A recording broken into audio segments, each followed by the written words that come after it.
Mojang just added this structure to the game, and in the words of Safety33, it looks like someone just threw some blocks there and said, that'll do. Or in the words of Mudbray, not gonna lie, that structure looks like what my 4-year-old creates. And I'm actually quite concerned for Mudbray because your 4-year-old is clearly terrible at building in Minecraft compared to the average one. You should get that looked at. But more seriously, I've seen a lot of people compare this to Missing No, and the best praise I've heard of it is that now it makes the desert well not the worst built structure in Minecraft. But I do think there is a little bit of a defense for the Trail Ruins because they did say when they added it on the changelog that it was a buried structure from a lost culture. And although I don't think that culture was doing very well, if this is what their builds are like, it is worth mentioning that this is mostly underground and it is actually relatively difficult to build with modern Minecraft resources. And to prove that, I figured let's jump into the Bedrock Update Adventures Let's Play world and let's commemorate this structure in its current form because let's be honest, there's no way this doesn't see changes before 1.20 comes out. And given that's the case, why don't we store a permanent copy of it in everyone's favorite world, the Let's Play? And so that's what we're doing today.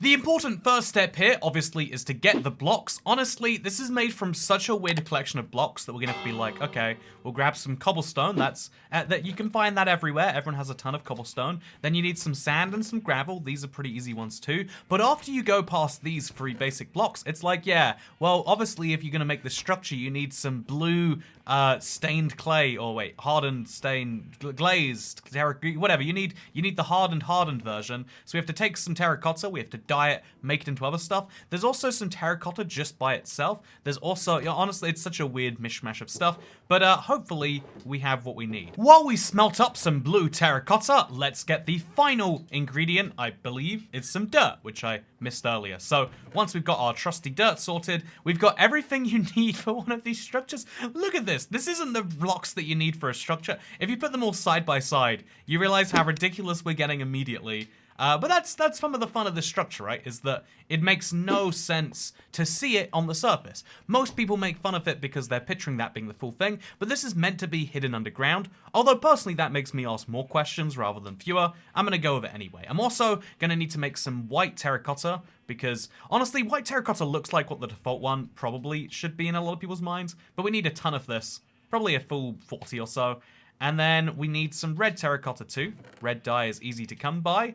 And once we've got those things sorted, we should just go for it. Yeah, I mean, what's the worst that can happen if we just kind of go for it? Let's find out. The place where I've decided to build this, by the way, is where I build a lot of the old-timey stuff in my world. This is my old deep dark city. This is what they originally revealed way before the current version. And the other form of preservation I do around here, I think you're absolutely gonna love because, yeah, I decided to maybe go back in time for an update, you know, and that's why I've got this beautiful jungle thing over here. And then also I decided dead bushes are gonna go extinct one day, so why not preserve all of them to make a beautiful ocelot face? This was one of my most underrated builds, I have to say. But speaking of things that are underrated, this new structure is very, very rough around the edges, but I think there's something great about that. I think, although there's probably some more lore that is messed around with by this, personally, I see ancient builders, you know, whoever did something so long ago they had clay pots, they were so bad at Minecraft building compared to today.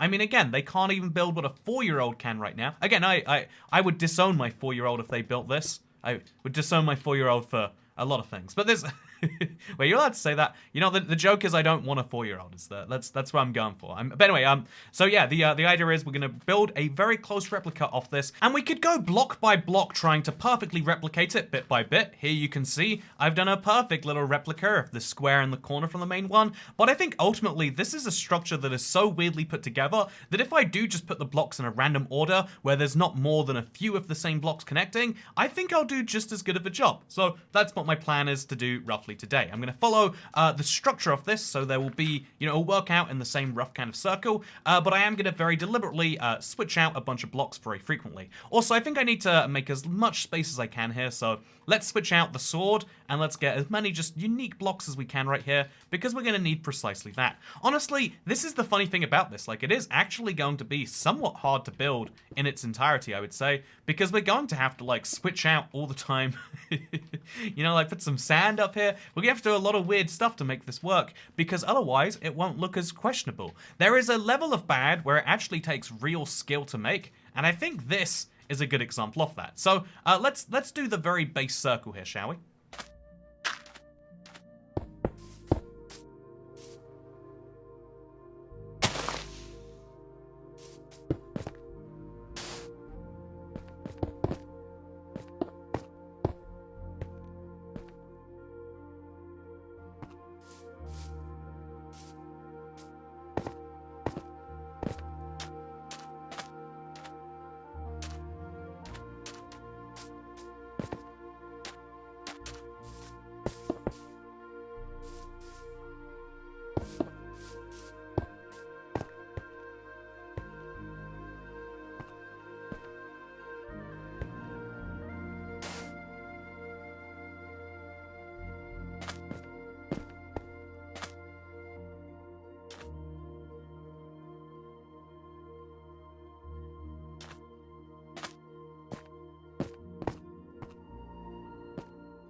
So we now have a very rough idea for this kind of base, and then there's a tall tower that comes out of this. And again, this is one of those things where if you try to make it accurately, you're going to make something absolutely ridiculous. So instead, we're just going to kind of goof around, place blocks where they should be placed, and see whatever it comes out as. I think we have to stay somewhat close to the original. You know, we can't go entirely off the walls here. But I also feel as though if we, you know, again, it's one of those things will actually drive you insane if you try and get it pitch perfect on. And so instead, we'll just kind of goof off all over the place. We'll have some more blue come up here, but not after some white, not after some more blue. We want to have another color. I got some brown terracotta you might have seen. Actually, let's mix in some yellow. Well, sure, why not? It fits in perfectly over here. And then after a bit, it goes backwards. And then there's some more dirt and some more sand. Yeah, we'll put some sand, this down here so we can put some sand above it. And eventually, a structure comes out of nowhere. This is going to be one of my favorite builds in the world because a lot of people will look at it and assume that it was one of my random... You know, I used to do... One of my favorite series was I would do a series where I would ask people, tell me a coordinate, I'll place a block there, and then I'd place everyone's block and see what house they made. I always assumed that people would work together and make something wonderful, but every time I tried it, it just went terribly. Like, no one would read everyone else's comment, they just pick a random block and hope everyone else would do the work. And, you know, there's probably some grand lesson to be said there about, like, oh yeah, everyone in life, unless you explicitly tell them what you accept, you know, everyone in life, if you say like, oh yeah, there's some work to be done, will probably just assume, oh yeah, someone else is gonna get that sorted, because in a lot of cases, that is kind of how the world works, right? If you choose not to take responsibility for lots of things, the responsibility stops being yours in a weird and kind of counterintuitive way sometimes. So this is the surface. This is what would be, you know, at the... You know, I don't think the structure looks so bad if you think about it like this. Like, yeah, there is a bit of the structure which pokes out and is visible from up here, but it just has a few pieces of suspicious sand and gravel. You know, the rest is all still very much findable. So let's place some blocks there and some gravel on top of it. Wow. Look at that. We made a proper structure, we did. I'll place some more here, have some gravel there, a little bit of sand in the corner, or maybe some cobblestone would be good. But yeah, the fact that, yeah, it looks like this, perfectly fine. And now we just fill in the gaps here. We have to make sure it stays somewhat believable, so we'll have this go down like that, and we need to make sure there's actually a structure so people can look at it from all three angles. But yeah, it's a ridiculous... ridiculous premise, I'll totally admit, but I love it for that reason. But yeah, speaking of things that I love for some reason, I think I love Minecraft updates that go through this weird phase, because sometimes, you know, like when the snapshot goes through a lot of changes, that kind of lets you know that Mojang have considered and changed and improved something, and seeing something in its really rough state helps us appreciate what happens before an update. Like, one of the things Mojang started doing recently was making sure everything that came out in a snapshot was basically ready already. But most people looked at that and said, how did it take you a year just to do this? We see how much work is in here. Whereas when you see stuff in its very rough state, you think, oh, wow, yeah, they thought this was fine, but it clearly wasn't, and they had to go back and rechange it. Because I think one of the hardest things to do, one of the things I struggle most, at least with here on YouTube, is not like getting some, you know, like big heavy parts of work done. Like, you know, I have too many 10-hour videos on this channel for you to think that like, oh yeah, it's getting a lot of stuff done is hard. What's really hard is like perfecting. There's a famous quote from, I think it's like Ernest Hemingway. I'm definitely mixing that up, but it's like, oh yeah, I would have wrote you a shorter letter, but I didn't have the time. This you know, concept of it takes more time to make something smaller. To make a Minecraft update, which, okay, so we're going to place a block there and kind of climb onto it. That does not work. Let's try placing it over here instead. To make a Minecraft update that has a trillion features is really easy. We see mod makers do it all the time. But to make, you know, like to make anything, you know, I'm not just talking Minecraft updates, I'm talking YouTube videos. I've made books before and they've all kind of fallen into the same idea of, oh, it's such a nightmare. We're going to put some random sand and some gravel. Honestly, I was worried about the creeper just now. But if the creeper blows this up, won't it be an improvement? Actually, yeah, there's a good idea, right? Let's place all of our blocks back here. And then let's just let the creeper... Okay, so as soon as the creeper gets me, he becomes part of the art. And it will probably improve the overall result, right? I don't imagine it's going to go down in quality. So I'm going to try and hide from the creeper as long as I can. Well, that's as good as we get, apparently. And now this is part of the structure. Isn't that nice? I think it's great. And yeah, we'll just fill this with gravel. Again, try not to use the same block too much in a row. Try to mix in some cobblestone on the back here. Like, there's not enough of that going in there. But yeah, for now, I think this is a perfectly great idea for a structure. As long as that can connect down here somewhere, this will all be wonderful. And then the creeper hole will be a part of the art forever now, which is something I love. It really does feel a bit like this is a modern art version of a structure, where they're like, well, you see, the form of the structure is not the important thing. I've seen a lot of art that plays around with the idea that like, oh yeah, what if art wasn't what you expected it to be? But to the layman who doesn't know about art, it looks like, well, that's just insanity. In the same way that to the average Minecraft player, when you see a Minecraft feature like a panda bear, it doesn't look like that took a lot of effort to add if it only does two things. It might have been that you scrapped a bunch of things that were worse than the panda. They tried to add brown bears, but they weren't very useful, so they tried to add this type of bear, etc., etc. That might be the case, but if you can't see those things, let's try and make sure this connects in some very loose ways where we can. If you can't see those small products, I think it's harder to see what people are putting in there. And also, you can appreciate the actual work from the end thing more. Also, yeah, I think that's about good enough. Maybe a bit too much exposed, but let's do a quick vibe check. Here's, let's get the same rough angle. Here's what it looks like right here. Here's what the original image looked like. Again, with very little effort required, it looks surprisingly similar, right? And now we kind of just connect this out to the side to a bunch of other blocks. So now we'll do that. This tree probably should have been cleared. So instead we'll kind of bring it forwards past the tree and over there. But we'll be fine. We'll be fine. And so, yeah, we're definitely running out of terracotta. Should have brought a lot more, as it turns out. We'll have it go from white to yellow, and then from yellow over to sand, and then from sand, we'll have it go over to... Please tell me I've got more sand. I don't. Okay, I guess we're going to restock real quick, and then we'll be right back. Honestly, it's a good thing I came back anyway, because I needed to craft some bricks. There's some random ones of those in there. I also need to make that red terracotta that was kind of missing, and I think I need cyan as well, which is white and blue, maybe, mixed together. Can you just add white to blue terracotta, or do we have to make a cyan dye first? I don't know the answers to these questions, but we're going to get some stuff going, and then we're going to make this work with a bunch of sand. So there is just sand all over the ground. It looks almost like it's a warm ocean ruin, to be totally honest with you, and it's not meant to follow the terrain up and down like this is, but that's just what's happening here. It's perfectly fine. And then over here is where some red terracotta is going to show up, or also some brown terracotta, because why not? And then there's a weird little brick structure, and in the middle of the brick structure, for some reason, there's a bunch of, none of this makes any sense when you think about it too hard, so we're going to make sure we don't do that very much. So put some, I got light blue glazed terracotta instead of cyan. We're all good. And yeah, so we're just going to get back to this and see what we kind of come up with. But yeah, I think one of the important lessons to learn, I think if you do any artistic medium, like I'm mostly saying this with regards to my YouTube work, because that's most of what I do right now. I mostly say this with regard to that, but I also think with regards to anything, like the most important thing to do is not, in fact, this is true even for most I guess non-artistic job. The most important thing to do is not being able to do something, it's knowing what to do and when. That is what makes the difference between doing incredibly well at something or doing potentially quite poorly, honestly. I think there's all sorts of odd examples where you can do a really good job, but if it's only if you can't do a job at the particularly critical juncture, it doesn't matter so much. And vice versa. I think an easy way to explain this would be, imagine if you make roofs, right? You fix, or I don't know. You imagine you just build houses altogether. That's what you do. You somehow manage to build a house from scratch. There's not a lot of money to be made in the whole process, because a lot of the money you charge for building a house goes into the house.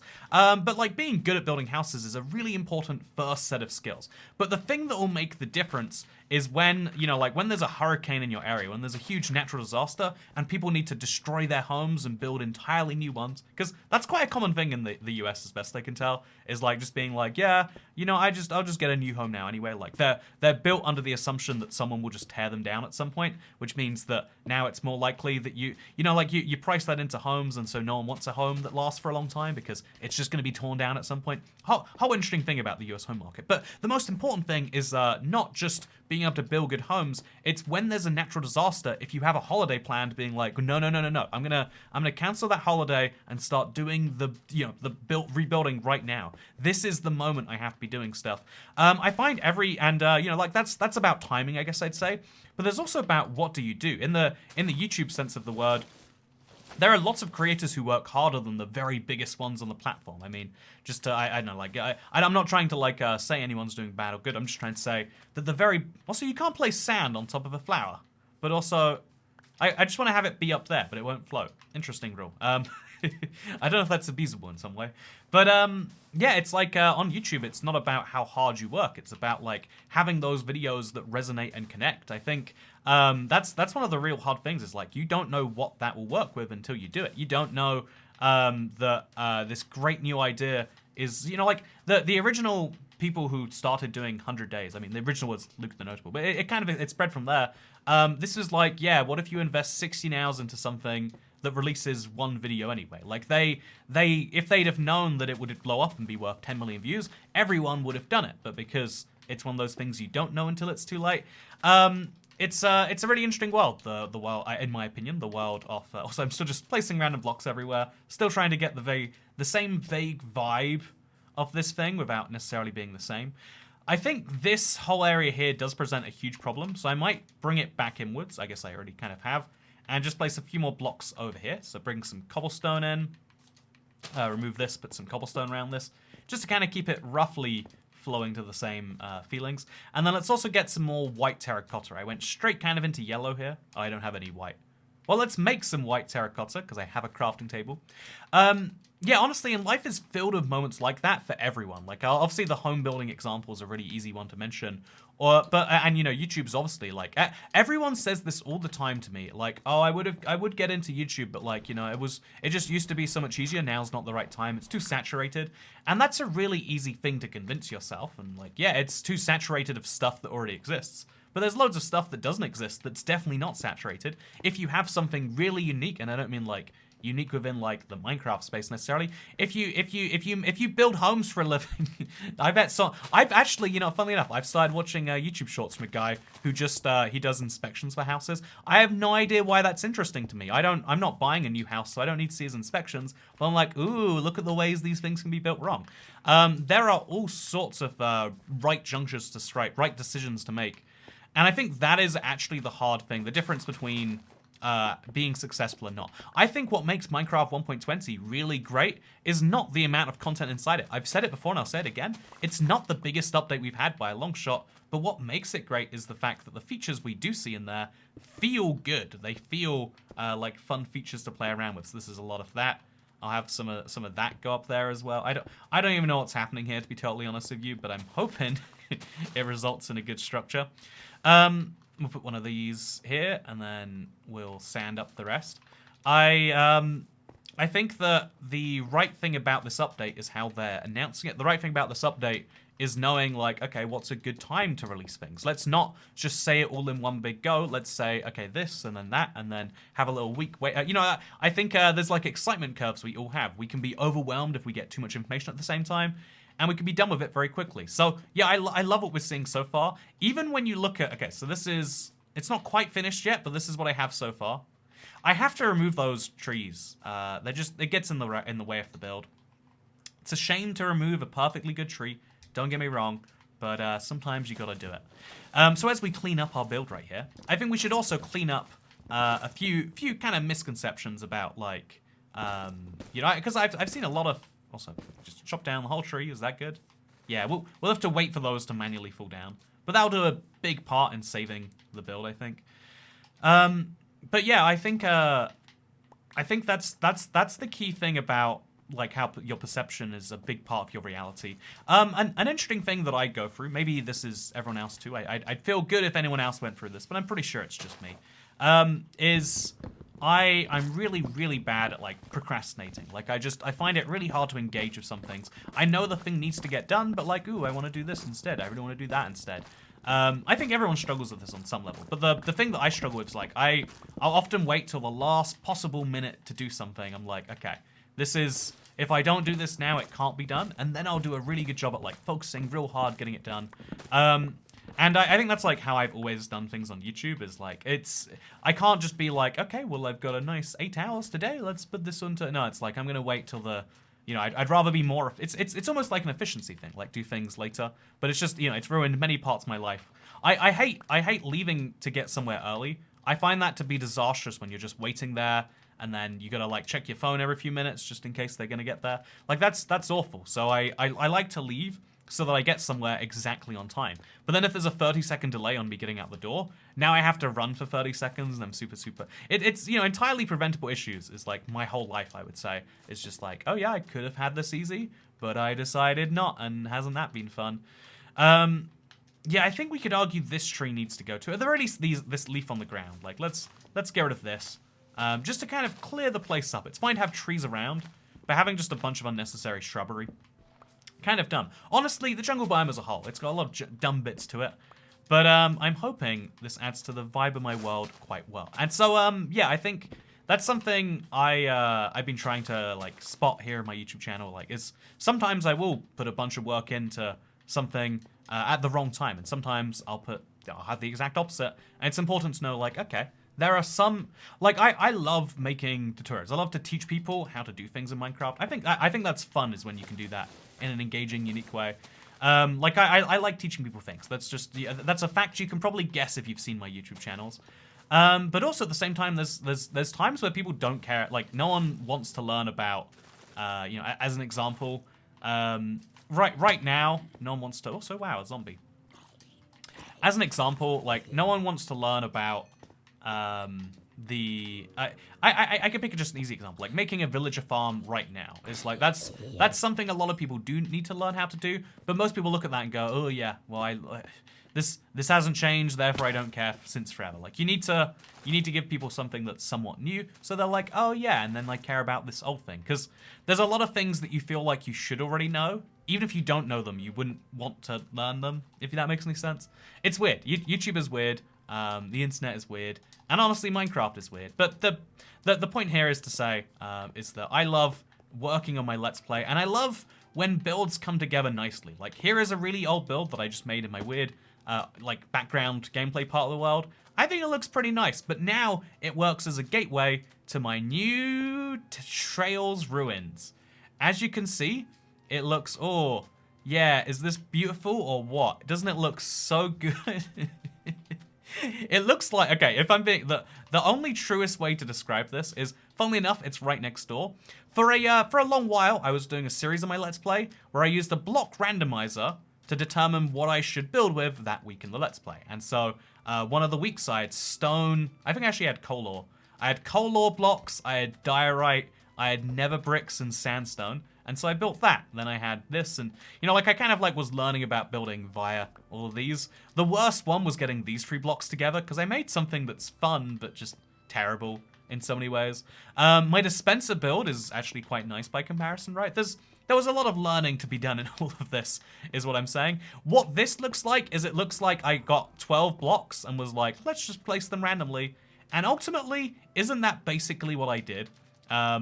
But yeah, I think even though I would make fun of it, I would say in defense of it all, it's one of those things where we're seeing a first draft of a new structure. Minecraft wants it to look rough, and so they start a little rough and then they change it later. I think, is this potentially the finished thing? I mean, it could be. I just, like, look at it.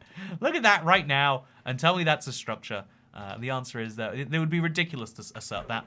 But yeah, I think it might be fun to try and build all of the structures in Minecraft and survival, because I love building desert temples, as you know. Here's my little custom desert temple. I've clearly built a trail ruin and one of the deep dark cities, the ancient cities. Maybe what this area needs is a bunch of other old structures. What do you think, chat? Wait, there's no chat. This is a Let's Play. I am live streaming quite a lot recently. This is, as you see this video though, I am going to be taking a little bit of a break from that because I think, yeah, important to come back ready to do a bunch of fun projects for it. But I will be doing a bunch of fun things relating to Minecraft 1.20, and indeed I'll be working on some tutorials soon because I think there are a lot of things that most people don't know about Minecraft, and they would like to learn, but they want to get some new facts in there too. And so I want to try and mix in this, like, important fundamentals with fun facts that keep you, they keep me interested at least. And so I hope that that's what you find from the channel in the next couple of weeks. If you don't, then I hope you have a good day anyway, because this is the end of the Let's Play. I've got to go do one of those live streams. Because, funnily enough, you know where I said I leave things at the last minute? I had all of today free. I had to do the Let's Play, and then I've got my big 7-hour stream to beat all the Minecraft versions. And I was like, what if I just left, I've got the whole day, but instead I wait till 6:30, half an hour for my stream to start recording. And it's like, why do I do this to myself? The answer is we all do things, we all do weird things to ourselves. We all do like things that we probably wouldn't want to do. And sometimes it's probably worth asking, why do you do this? Sometimes it's worth treating yourself, you know, like being a parent to yourself. Whether that's being a gentle parent, whether it's being a harsh parent, whatever type of parenting you think works best of you, you should do it of yourself sometime. Just like give yourself the opportunity to explore, like, is this good? Is this what I want? You know, like, it's everyone needs someone. Also, there's a wandering trader messing with my building. Everyone needs someone sometimes to help them do stuff, and why not have that person be you? That's what I say. Anyway, yeah, thank you very much for watching this Update Adventures Let's Play, and I'll see you in the next one. Goodbye.